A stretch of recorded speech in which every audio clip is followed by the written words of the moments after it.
So that's brilliant, and I think Evelyn talking about those key role models leads me nicely on to share with you the vision that we had for the DiversIT Charter and how role models fit into that particularly well.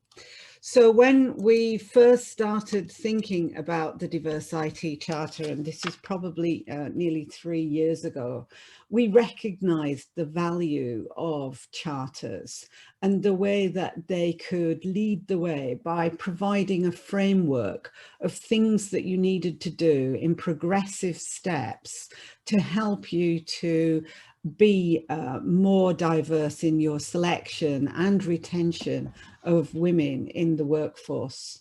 So as we mapped the charter out in its very first stages, our vision was that in order to support the underlying need for more IT skills across Europe and support diversity and equality across Europe, then we needed to do some key things. We needed to challenge organizations to reach higher for women in tech, for diversity, but we also needed to help them to get there. And that would be by sharing best practice. We recognized that there are many, probably the larger companies, who understand how this is done because they've been working on it over the last 20 years or so. However, that best practice needs to get out to all organisations and all higher educational establishments across the Greater Europe, and we need to share that. And we needed to provide a framework so that people could work through progressively greater and more activities. And we also needed to offer a community, which would be a community which would support everybody in that workplace or in that effort.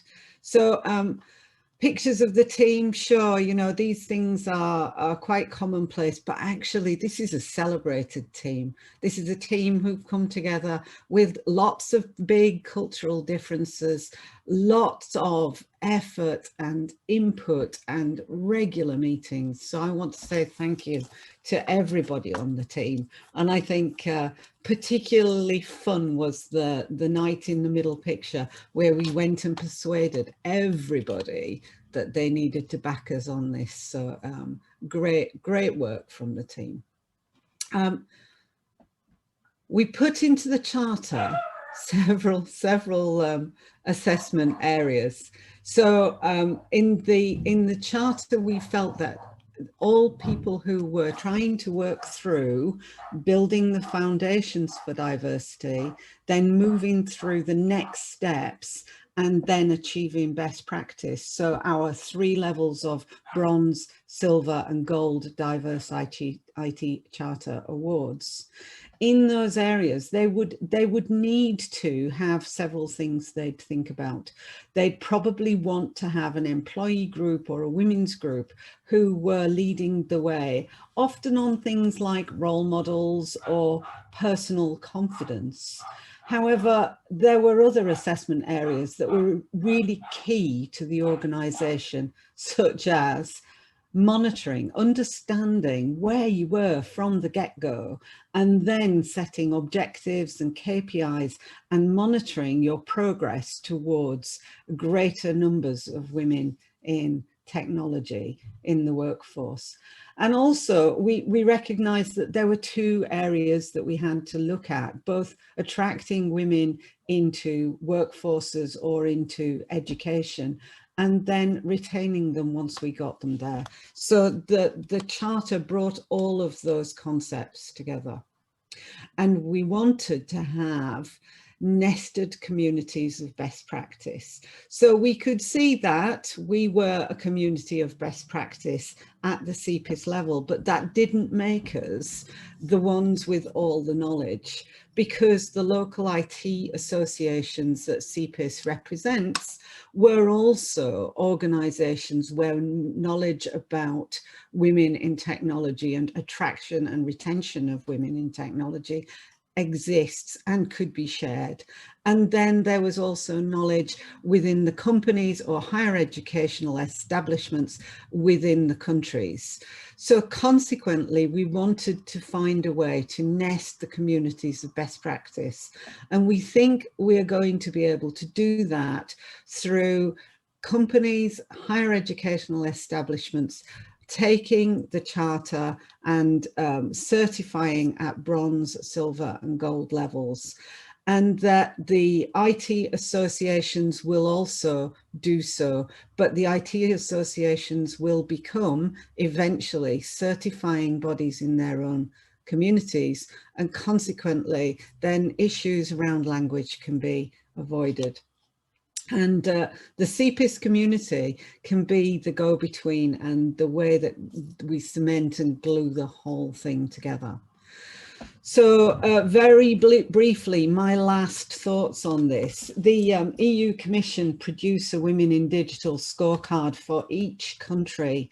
And it looks like this, and you can go and download your own one from their website. The green on the bottom of this chart show the numbers of women who are working in technology professions, in specialist IT roles. And as Snežina said, you know, we're looking at somewhere in the region of 20%, which is very poor. And we need to be better than this. We need to at least get to the 40%. So I wanted an aspirational objective. Now, I'd put in here originally that we would like to see 2% increase by 2025. I've been working in this field since probably around 1998, 1999, so a good 20 years. And in that time, I haven't seen much in the way of increase. It's been static. However, there are ways that we can increase. If we can increase to 1 million more women employed with specialist IT skills across Europe, then that would be fantastic, wouldn't it? So that is what I wanted to say about the DiversIT Charter. Hello, everybody. Hello. Hi, Jeff. Just checking whether... Jeff, we're all in session now. Oh, sorry. Okay. Thank you. Thank you.